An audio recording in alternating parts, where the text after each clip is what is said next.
Cases ఏవి ఎక్కువగా వస్తుంటాయి, ఏవి ఎక్కువగా మీకు ఇదవుతుంటాయి? అంత చేతులు ఎత్తేసిన కేసులు, సపోజ్ హెల్ప్లెస్ మా దగ్గరికి వస్తాయి. ఇప్పుడు రుమటైడ్ ఆర్థరైటిస్ ఉంటుంది. రుమటైడ్ ఆర్థరైటిస్ లో వాళ్ళు కార్టిజాన్ స్టెరాయిడ్స్ పెట్టుంటారు, ఇంకా వీక్ అయిపోయి కిడ్నీ ప్రాబ్లం వచ్చి వాళ్ళు వస్తారు రెఫరెన్స్ పెయిన్స్ తగ్గాలని చెప్పి. బ్యాక్ పెయిన్ లో lumbar spondylitis, disc prolapse, sciatica వాళ్ళు అట్లా నెంబర్ ఆఫ్ కేసెస్ వస్తుంటాయి. సమస్యలకు 100% ట్రీట్మెంట్ గ్యారంటీ. 20 సంవత్సరాల ఎక్స్పీరియన్స్ కలిగిన అంతర్జాతీయ హోమియో వైద్యులు డాక్టర్ బెల్లంకొండ నాగేశ్వరరావు గారి ఆధ్వర్యంలో హోమియో ద్వారా 100% ట్రీట్మెంట్. For appointments 8121998560. మీ ఆరోగ్యం మా భరోసా. ఓం మహాగణాధిపతయే నమః. ఓం గురుభ్యో నమః. ఓం శ్రీమాత్రే నమః. ఓం పితృదేవతాభ్యో నమః. ప్రేక్షకులందరికీ కూడా ఆ లలితాంబిక అమ్మవారి యొక్క అనుగ్రహం పరిపూర్ణంగా కలగాలని కోరుకుంటూ ఈరోజు మనం చెప్పుకోబోయేటువంటి టాపిక్ ఏమిటి అంటే, ఏ గ్రహం అంటే మనకి రవి నుంచి శని వరకు సప్తగ్రహాలు, రాహుకేతువులు ఛాయాగ్రహాలు. ఈ గ్రహాల్లో ఏ గ్రహం బాగోకపోతే ఎటువంటి ఫలితాలు, బాగుంటే ఎటువంటి ఫలితాలు, ఒకవేళ బాగోనట్లయితే మీకు జరిగే ఫలితాలను బట్టి మీరు ఏ పరిహార మార్గం చేసుకుంటే మీకు ఆ గ్రహ సంబంధించినటువంటి మంచి ఫలితాలు వచ్చి మీరు ఏ రకంగా మీరు లబ్ధి పొందుతారు అనేటువంటి విషయాన్ని ఇప్పుడు మనం తెలుసుకుందాం. శని భగవానుడు చాలామందికి శనిశ్వరుడు చెప్పాలంటే భయపడుతూ ఉంటారు. అమ్మో శని మహర్దశ వచ్చేస్తుందా, ఎల్నాడు శని వస్తుందా, అర్ధాష్టమ శని వస్తుందా, అష్టమ శని వస్తుందా అని. కానీ చాలామందికి తెలియని విషయం ఏంటంటే, శని భగవానుడు కేవలం కర్మకారకుడు మాత్రమే. అంటే మీకు ఈ కర్మ అందుకోవాలి అని ఉంది అన్నప్పుడు ఆ కర్మ పర్టికులర్గా అతని దశలు వచ్చినప్పుడు మన కర్మను అందిస్తూ ఉంటాడు. అది బ్యాడ్ కావచ్చు, గుడ్ కావచ్చు, ప్రాఫిటబుల్ కావచ్చు, లాస్ కావచ్చు, ఏదైనా సరే ఆయనకేమీ లేదు, సంబంధం లేదు. ఒక బ్యాంక్ నుంచి ఒక లోన్ కట్టాలండి అని ఒక వ్యక్తి వస్తాడు. ఆ వ్యక్తికి మనం కోప్పడితే ఎట్లా, బ్యాంక్ అతను పంపించాడు. అలాగే మన కర్మ అనేటువంటిది ఏదైతే ఉందో అది ఈ శని భగవానుడి రూపంలో పంపించింది. అదొక్కోసారి మనకు వచ్చే మనీ ఆర్డర్ అవ్వచ్చు, మనం కట్టాల్సిన లోను అవ్వచ్చు. గుర్తుపెట్టుకోండి. అంత మాత్రం చేత ఎక్కడా కూడా శాస్త్రాల్లో ఒక విషయం గుర్తుపెట్టుకోవాలి ఏంటంటే, ఎక్కడా శాస్త్రంలో శని భగవానుడు కేవలం నెగిటివ్ రిజల్ట్స్ ఇస్తారని కానీ, ఇబ్బంది మాత్రమే పెడతారని కానీ, మనల్ని బాధలకి మాత్రమే గురి చేస్తారని కానీ లేదు. గుర్తుపెట్టుకోండి. కేవలం కర్మకారకుడు అని చెప్పడం జరిగింది.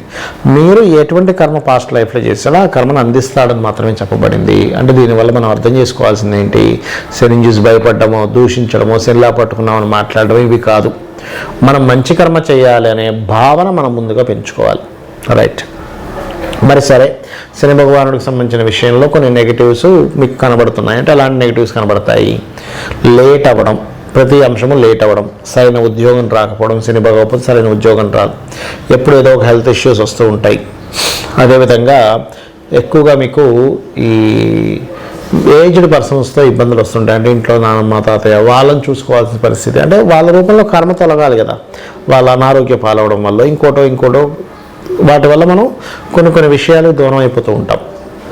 కాబట్టి వీళ్ళకి సేవ చేయాలి. అప్పుడే ఇది కూడా క్లియర్ అవుతుందంటే, నానమ్మో, తాతయ్యో, అమ్మమ్మో ఉంటారు కదా, పెద్దవాళ్ళు ఉంటారు. కానీ మీ ఇంట్లో అలాంటి వాళ్ళు లేరు, ఏ హాస్పిటల్స్లోనే ఉన్నారు, లేకపోతే మీ పక్కింట్లో ఉన్నారు, మీకు తెలిసిన వాళ్ళ ఇళ్ళలో ఉన్నారు. వాళ్ళకి ఏదైనా సేవ చేయండి, వాళ్ళ బ్లెస్సింగ్స్ తీసుకోండి, వాళ్ళకి ఏదైనా ఆనందపడేలాగా ఏదైనా కొనివ్వండి. లేదా మీకు ఏదైనా పనిచేసే పేదవాళ్ళకి, డ్రైవర్లకనో, వాటి పనిచేసే వాళ్ళకు ఉంటుంటారు, ఇంటి పని చేసే వాళ్ళు వస్తుంటారు, వాళ్ళకి ఏదైనా బట్టలు ఏదైనా ఇవ్వండి. దాని ద్వారా శని దోషం చాలా మటుకు తగ్గుతుంది.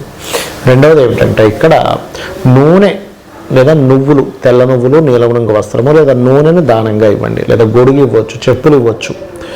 ఇవన్నీ కూడా శనికి సంబంధించిన దోషాలను తగ్గిస్తుంది. అదేవిధంగా నవగ్రహాల్లో శని, కుజ, కేతు, రాహు ఈ 4 గ్రహాల దగ్గర దీపారాధన చేయండి. శనివారాలు మీకు ఒకవేళ నేను ఇప్పుడు చెప్పినటువంటి సిమ్టమ్స్ అన్నీ కనిపిస్తున్నాయనుకోండి, శనివారాలు ప్రత్యేకంగా ఫాస్టింగ్ ఉండండి. ఆంజనేయ స్వామి ఆలయం కానీ, వెంకటేశ్వర స్వామి ఆలయానికి కానీ, కాళికా అమ్మవారి ఆలయానికి కానీ వెళ్తూ ఉండండి రెగ్యులర్గా. నరసింహస్వామి ఆలయానికి కానీ వెళ్తూ రావి చెట్టు చుట్టూ ప్రదక్షిణాలు చేస్తూ సర్ప ఆరాధన చేయడము శనివారాలు, యమ ఆరాధన చేయడము శనివారాలు, అదేవిధంగా వెంకటేశ్వర స్వామి ఆరాధన చేయడము ఈ శనివారాలు కనుక చేసినట్లయితే మీకు ఏదైతే లేట్ అవుతున్నాయి, చాలామంది లైఫ్లో చూడండి, ఎడ్యుకేషన్ లేట్ అయిపోయిందండి, అన్ని బ్రేక్స్ వచ్చాయంటూ ఉంటారు, స్థిరపడడం లేట్ అయిందండి, వివాహం లేట్, సంతానం లేట్, అన్నీ లేట్ అవుతుంటాయి. ఒక గృహం కొనుక్కుందాం అనుకున్నామండి, ఎప్పుడో 60 ఏళ్ళు కొన్నామండి అంటుంటారు. అంటే లేట్ మీరు పాస్ట్ లైఫ్లో చేసిన కర్మ ఈ శని రూపంలో వస్తుంటుంది, శని భగవాను రూపంలో అందిస్తూ ఉంటాడు. ఈ పరిహారాలు చేసుకున్నారో అన్నీ క్లియర్ అవుతాయి. ఇప్పటి వరకు మనం చెప్పుకున్నటువంటిది ఏదైతే ఉందో దాని పర్టికులర్గా కొన్ని కండిషన్స్ ఉంటాయి. ఏమిటది? కండిషన్ నెంబర్ 1, మీ పర్సనల్ చార్ట్లో లగ్నం నుంచి క్యాల్కులేషన్ చేసి ఆ యొక్క రవి ఒక్కొక్కసారి రవి కావచ్చు, నవగ్రహాల్లో ఏదైనా కావచ్చు, పొజిషన్స్ని బట్టి కూడా మీకు ఫలితాలు అనేటువంటివి మారుతూ ఉంటాయి. ఒకటి గుర్తుపెట్టుకోండి. అది ఎలా అంటే మీ జన్మజాతకంలో లగ్నానికి శుభుడా పాప ఎలా ఉన్నారనేటువంటిది. రెండవది ఏమిటంటే ఇప్పటి వరకు మనం చెప్పినటువంటి ఏదైతే పరిహారాలు ఉన్నాయో అందులో మీ యొక్క తత్వం మార్చుకునే పరిహారాలు, మీరు చేసే కర్మలకు సంబంధించినటువంటిది, మీరు చేసేటువంటి దానాలకు సంబంధించినవి, జపం సంబంధించినది ఏదైతే ఉన్నాయో ఇవన్నీ కూడా కంటిన్యూస్గా చేయాలి. మార్పు రావాలి అంటే ఏదో ఒకరోజు చేశాను, ఓ వారం రోజులు చేశాను. చాలామంది చేసే మిస్టేక్ ఏంటంటే ఒక వారం చేశానండి అని వారం 10 రోజులు అవగానే మానేస్తారు. మళ్ళీ ఒక నెల రోజులకో, వారానికో, 2 వారాలకో గుర్తు వస్తుంది, అయ్యో ఆ రోజు మనం అనుకున్నాం కదా, మళ్ళీ స్టార్ట్ చేస్తారు. ఇలా మీరు చేసేటట్టు అయితే మీకు ఫలితం రాదు. ఖచ్చితంగా కాన్సన్ట్రేషన్గా చేయాలి. చాలామంది నన్ను అడుగుతుంది ఏంటంటే, ఏమండి నేను మీరు మంత్రం చెప్తున్నటువంటిది నేను కూర్చుంటాను, ఒక 5 నిమిషాలు మాత్రం కాన్సన్ట్రేషన్గా ఉంటుంది, దాని తర్వాత నా ఆలోచనలు ఎక్కడికో వెళ్ళిపోతాయి, ఏం చేయాలని అడుగుతూ ఉంటారు. నేను చెప్పేది ఒకటే, ఇది అందరికీ ఉన్న ప్రాబ్లం. ఇది అందరికీ కూడా మనం ఒక దాని మీద కాన్సన్ట్రేషన్ చేసేటప్పుడు కొంతమందికి అయితే అరసెకండ్లోనే వేరే దగ్గర వెళ్ళిపోతుంది ఆలోచన, మనస్సు, ఇవన్నీ కూడా వెళ్ళిపోతున్నా కూడా మళ్ళీ తీసుకొచ్చి కూర్చోబెడుతూ ఉండండి, మరలా సాధన చేయండి, మరలా మంత్రం చేస్తూ ఉండండి, కంటిన్యూస్గా చేస్తూ ఉండండి. అలాగ ప్రాక్టీస్లో మీకు కూర్చున్న దగ్గర అలాగ మంత్రం మీదే ధ్యాస చేయడం జరుగుతుంది. దాని ద్వారా మీకు ఫలితం కూడా వస్తుంది. అలాగే మరొకటి ఏమిటంటే ఇక్కడ చాలామంది అడుగుతున్నటువంటిది ఏంటంటే ఈ కండిషన్స్లో, ఏమండి మా ఇంట్లో పలానా వాళ్ళు అంటే ఉంటారు కదా పెద్దవాళ్ళు, ఎవరో ఒకరు గతించడం జరిగింది, ఇప్పుడు ఈ మంత్రము, ఈ దానము ఇవి చేయొచ్చా అని కూడా అడుగుతూ ఉంటారు. నేను చెప్పేది ఒకటే, కేవలం 11 రోజులు మాత్రమే ఉంటుంది. 11వ రోజు తర్వాత నుంచి ఆలయానికి వెళ్ళొచ్చు, దానం ఇవ్వచ్చు, ఇంట్లో దీపారాధన చేయొచ్చు, మరియు ఏదైనా సరే ఒక నామం తీసుకొని జపం చేసుకోవచ్చు. దీనికి ఎటువంటి దోషము లేదు. ఇవన్నీ ఎందుకు చెప్తున్నానంటే మీకు చాలామందికి ఒక రెమెడీ చెప్పిన తర్వాత మరి ఇప్పుడు ఇలా ఉంది, చేయొచ్చా చేయకూడదా అని అడుగుతూ ఉంటారు. అలాగే మరొకటి ఏంటంటే మీరు దేవతా ఆరాధనతో పాటు పితృదేవత ఆరాధన అంటారు. లలిత అమ్మవారు దేవతా రూపంలోని పితృదేవతా రూపంలో 2 రూపాలలోని ఎనర్జీని ఇస్తున్నటువంటిది అమ్మవారే అని చెప్పి మనకి స్పష్టంగా లలితా సహస్రనామాలో చెప్పబడింది. కాబట్టి మనం చేయాల్సింది ఏమిటి?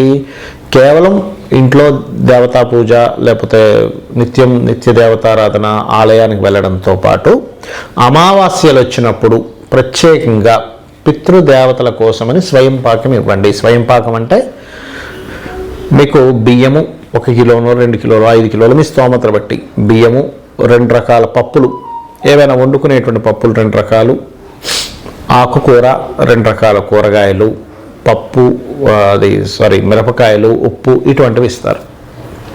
ఇవి బ్రాహ్మణుడికి ఈశ్వర స్వరూపంగా భావించి ఇవ్వాలి.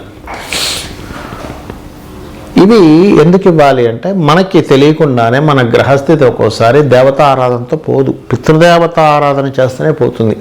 అంటే వాళ్ళ కృతజ్ఞతాభావంతో మనం ఇస్తున్నాం. చాలామంది అనుకుంటారు ఏంటి, ఏమంటే మరి ఇక్కడ ఇస్తే వీళ్ళకి ఇస్తే అక్కడికి ఎలా వెళ్తుంది అని. ఇక్కడ మీరు అర్థం చేసుకోండి, ఒక బ్యాంకులో మనం ఒక చెక్ వేస్తే ఎక్కడో దేశంలో ఉండేటువంటి వాడికి డబ్బులు ఇవ్వట్లేదా? అలాగే మనము ఏదైనా సరే ఈ దేవతాశక్తి కానీ పితృదేవతాశక్తి కానీ ఎలా ఉంటుంది అంటే మీకు చాలా స్పష్టంగా చూపిస్తున్నటువంటిది, మన కంటికి కనబడేటువంటిది కాకుండా కంటికి కనబడకుండా కూడా ఒక కర్మ అనేటువంటిది జరుగుతూ ఉంటుంది, ఆ ఎనర్జీ అనేటువంటి ఫ్లో అవుతూ ఉంటుంది. కాబట్టి కంప్లీట్గా పితృదేవతలు ఉన్నారు, దేవతలు ఉన్నారు, భగవంతుడు అనేవాడు ఉన్నాడు, ఇప్పుడు నేను ఎంత అనుభవిస్తున్నా ఇదంతా పూర్వజన్మలో చేసుకున్నటువంటి కర్మనే. ఇది బాగా అర్థం చేసుకోవాలి. ముఖ్యంగా ఇప్పుడు నేను ఏదైతే అనుభవిస్తున్నానో అది మంచి కావచ్చు, చెడు కావచ్చు, ఇదంతా పాస్ట్ లైఫ్లో నేను చేసినటువంటి కర్మ ఇప్పుడు అనుభవిస్తున్నాను. దీన్ని తొలగించుకోవడం కేవలం దేవతారాధన, పితృదేవతారాధన ద్వారానే అనుకోవాలి. ఇక మరొక పాయింట్ చెప్పి ముగిస్తాను.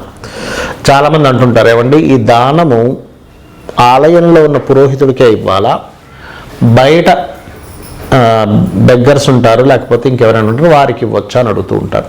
ఒకటే గుర్తుపెట్టుకోండి, శాస్త్రాల్లో దీనులకి అంటే పాపం ఇబ్బంది పడుతున్న వారికి చేయమని చెప్పింది, మీరు గ్రహ సంబంధించిన దానము చేయమని చెప్పింది. అయితే రెండిటికి రిజల్ట్స్ వేరు ఉంటాయని చెప్పబడింది. ఏమిటది అంటే, మీరు ఒక పురోహితుడికి ఇస్తున్నారు ఆలయంలో, వీరికి ఇచ్చేటువంటి దానం శాస్త్రోక్తంగా ఒక సంకల్పం చదువుకొని ఫలానా గ్రహ దోషము పోవాలి అని దానం ఇస్తున్నారు. అంటే ఏమిటి, మీ యొక్క పాస్ట్ లైఫ్లో చేసిన కర్మ యొక్క దోషాన్ని ఈ యొక్క పురోహితుడు తొలగించడానికి ఆ దానాన్ని తీసుకుంటున్నాడు. తర్వాత అతను గాయత్రి జపం చేసుకుంటాడు. దాని ద్వారా మీ యొక్క కర్మ చాలా మటుకు దగ్ధమయ్యేటువంటి ప్రాసెస్ ఈ దానం. మరి బయట ఇస్తాను చూసారా, బయట ఎవరికైతే మీరు బిచ్చగాళ్ళకు, అడుక్కునే వాళ్ళకి, లేకపోతే ఏమీ లేనటువంటి పేదవారికి మీరు దానం ఇస్తారు. డబ్బులు కానివ్వండి, వస్త్రం కానివ్వండి, అన్నం కానివ్వండి, ఏదైనా సరే మీరు వాళ్ళకు ఉపయోగపడేది ఇస్తున్నారు అనుకోండి. ఇది దేనిగా కన్వర్ట్ అవుతుంది అంటే, మీరు పాస్ట్ లైఫ్లో చేసినటువంటి దోషము తొలగించడానికి అది తోడ్పడదు, ఫ్యూచర్ వాటికి ఉపయోగపడుతుంది. అంటే ఏమిటి, నెక్స్ట్ జన్మకి పుణ్యంగా మారుతుంది. ఇది డొనేట్ చేసేవన్నీ కూడా పుణ్యంగా మారుతాయి. దోషం తీసేసేయడానికి పురోహితుడికి ఇచ్చేవన్నీ కూడా పాస్ట్ లైఫ్లో చేసినటువంటి దాన్ని దోషం తొలగించడానికి ఉపయోగపడతాయి. దీన్ని దృష్టిలో పెట్టుకొని మీరు దానం చేయండి, అనేటువంటి తప్పు లేదు. సో ఇప్పుడు నేను చెప్పినటువంటి కండిషన్స్ ఏవైతే ఉన్నాయో ఇవన్నీ పాటించి మీరు ఆ లలితాంబిక అమ్మవారి యొక్క అనుగ్రహాన్ని పరిపూర్ణంగా పొందాలని మనస్ఫూర్తిగా కోరుకుంటూ శ్రీమాత్రే నమః.